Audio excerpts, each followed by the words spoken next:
Leggett appeared at her parents' home with a gun back in November 2021. Although police had left the home sometime prior, Carter's mother informed dispatch that they needed to come back to apprehend Leggett. Leggett then shot and killed Carter and shot her father, who sustained non-life-threatening injuries. Carter's mother's lawsuit accused the Metro Nashville Police Department of deeply disturbing negligence. It is reported that Carter actually had an order of protection against Leggett as well. This incident has incited changes to the Metro Police's domestic violence policies. A fine arts school damaged in the devastating tornado in December is open and planning to rebuild. Fox Weather spoke with Clarksville School of Fine Arts Director Gabriel Huff, and he stated that he got a call the morning of the tornado, December 9th, saying he lost everything. Former students continue to return to the site and take home bricks as a symbol of their time at the school. The school is back in session and is currently taking place at a local church that donated its space. Huff and his staff are still on search for a more permanent space for the fine arts school. A man accused of using counterfeit money for purchases on Facebook Marketplace is now behind bars. Clarksville police say LaQuinton Tillman was arrested on Monday after the search initially began a little over 3 months ago. Investigators say Tillman has been involved in fraudulent activities since August. The exact number of Tillman's victims is unknown. With that, investigators are urging anyone who suspects they may have been swindled by Tillman to give police a call. It's still not clear what led up to a scary crash Monday night on the north side. Emergency response crews had to cut the driver from the wreckage. Clarksville police told WSMV-TV that the car traveling southbound on Fort Campbell Boulevard just before 10 in the evening, the car went off the road and struck a pole near Quinn Lane. The vehicle came to rest on its side in the grass. Paramedics and EMTs told the driver to Tove Hospital. Stick around after this commercial break to find out what's happening in the political corner. Wherever you see a flower, a bird, a beautiful tree, know that my love is with you as you bring our colorful stories to the world. Make the forest part of your story at a park near you. Find one at discovertheforest.org. What a disaster.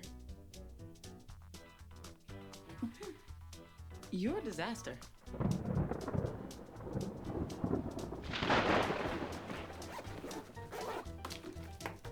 This is a disaster. You can't be ready for every little disaster, but you can prepare for a big one. Make an emergency plan today.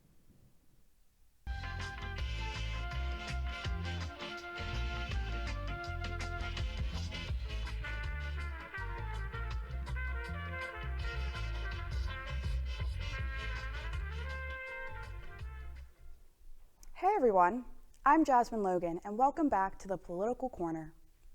In today's news, the U.S. Supreme Court will have the final say on Donald Trump's eligibility for the 2024 ballot. Colorado Supreme Court justices had previously ruled Trump is not eligible to run due to his violation of the 14th Amendment. However, legal observers believe the U.S. Supreme Court will reverse this ruling in the former president's appeal. Part of Trump's defense is that Section 3 doesn't apply to the president.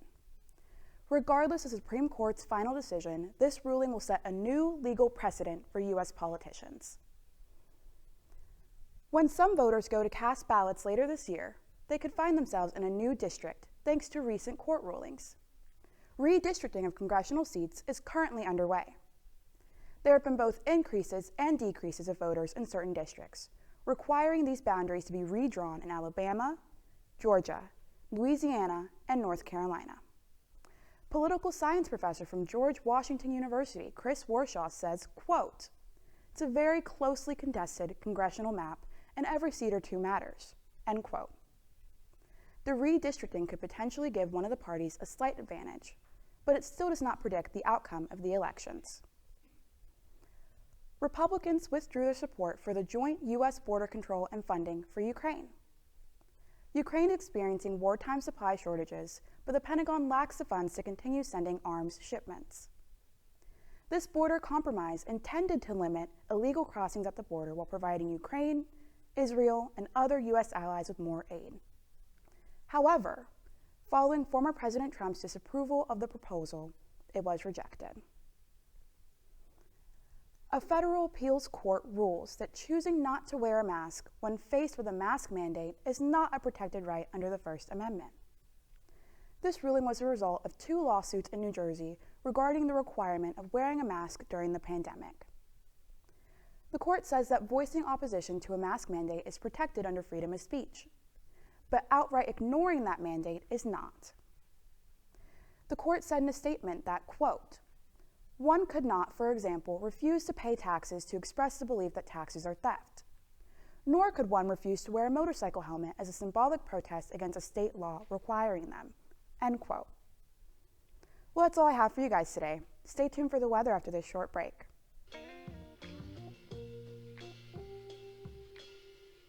After you joined our family, it was like, I really do feel complete now.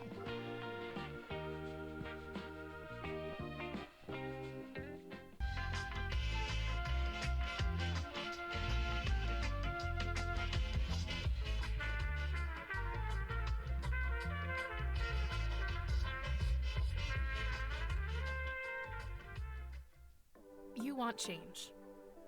You want a community that supports you. You want the knowledge it takes to make a difference in this world. It's time to be more. It's time to be better. It's time to grow. The world you want to see starts with you. The life you want begins at Austin Peay State University. Learn more at apsu.edu. Thanks for sticking with us for the weather. I'm Michael Dangerfield. To start off, we're looking at current national temps. So we have Seattle at 46 and Los Angeles at 59, have Chicago at 51 and Atlanta at 64, and then all the way up at the top is New York at 52. Today's highs in Knoxville will be 56, Chattanooga at 59. If you look at Memphis, it'll be 65, and over here, Clarksville and Nashville will be low 60s. Today's lows, though, it'll be 52 and 47 in Knoxville and Chattanooga, 57 in Memphis, and then Clarksville and Nashville once again, kind of like the high and low 40s and 50s. Today's current temperature will be 64 with a wind speed of 12 and a little bit chance of rain, but tonight's temperature will be 55 and wind speeds of 15 and 35% of rain, so if you can, bring your umbrellas. The 5-day forecast will start off with Friday at 63 and 59 for the highs and lows. The weekends will probably be high and low 60s and 40s, and Monday and Tuesday will be 50 and 31 and 54 and 33.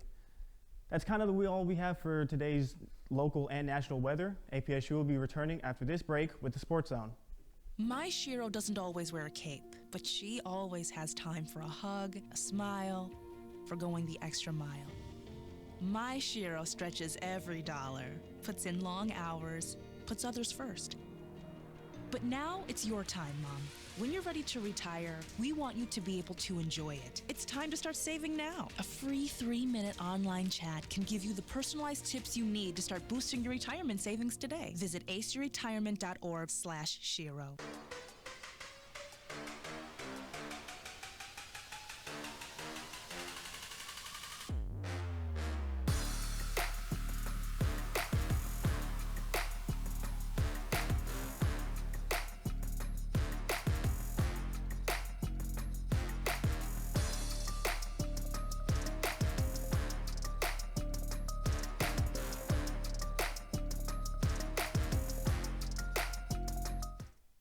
Welcome back, Govs, to All Things APS Sports.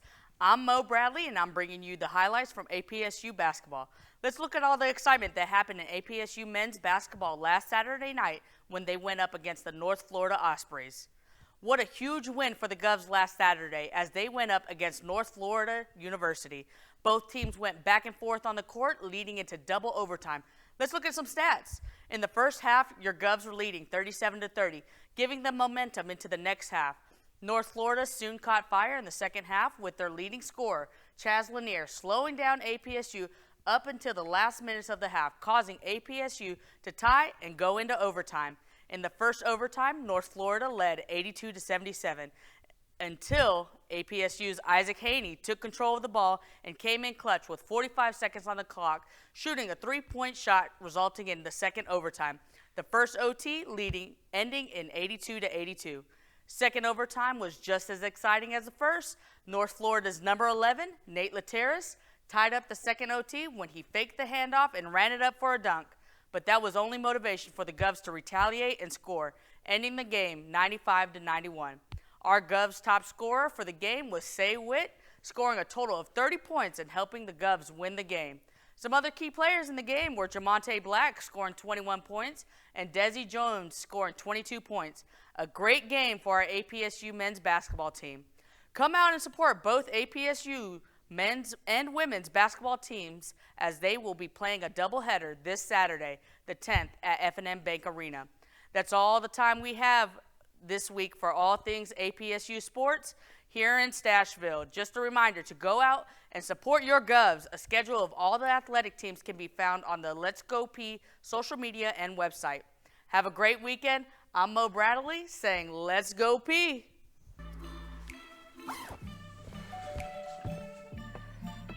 Yo, camping buddy. Okay, you guys ready? Dude, I thought you were driving. I thought you were driving. Oh, I never said I was driving. I definitely can't drive. Okay. If you're high, just don't drive. It's illegal everywhere. If you feel different, you drive different. Welcome to your APSU-TV entertainment. My name is Dekylan Fields, and I'm going to be talking about music, movies, and more.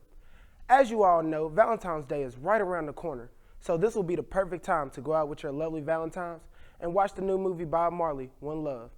If that's not enough for you, then don't worry. We have a lot of music programs that will be performing on Valentine's Day.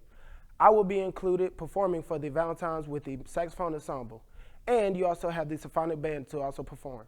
If you're interested in music, then this is something to look forward to. That's all the time I have for you today. I'm Dekylan Fields with your APSU Entertainment, and as always, let's go Peay.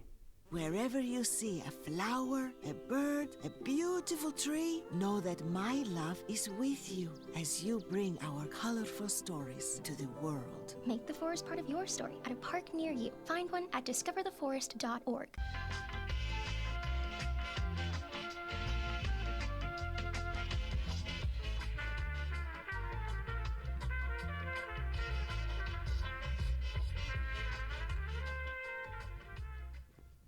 Welcome back. For something to fill your heart or your calendar, an inspiring and informative outing awaits at the African American Legacy Trail.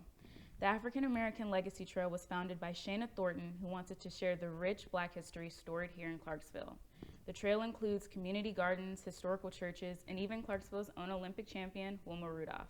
You can find a map of the trail on the Visit Clarksville, Tennessee website or download the Visit Clarksville, Tennessee app to curate your own route.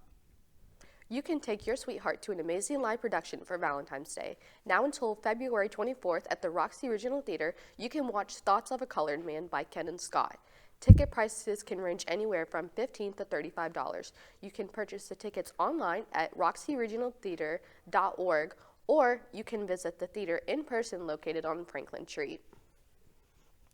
That's all the time we have for today. Make sure to follow us on Facebook at APSU-TV Clarksville and Instagram at APSU-TV, APSU_TV. Thank you for watching your APSU-TV news update.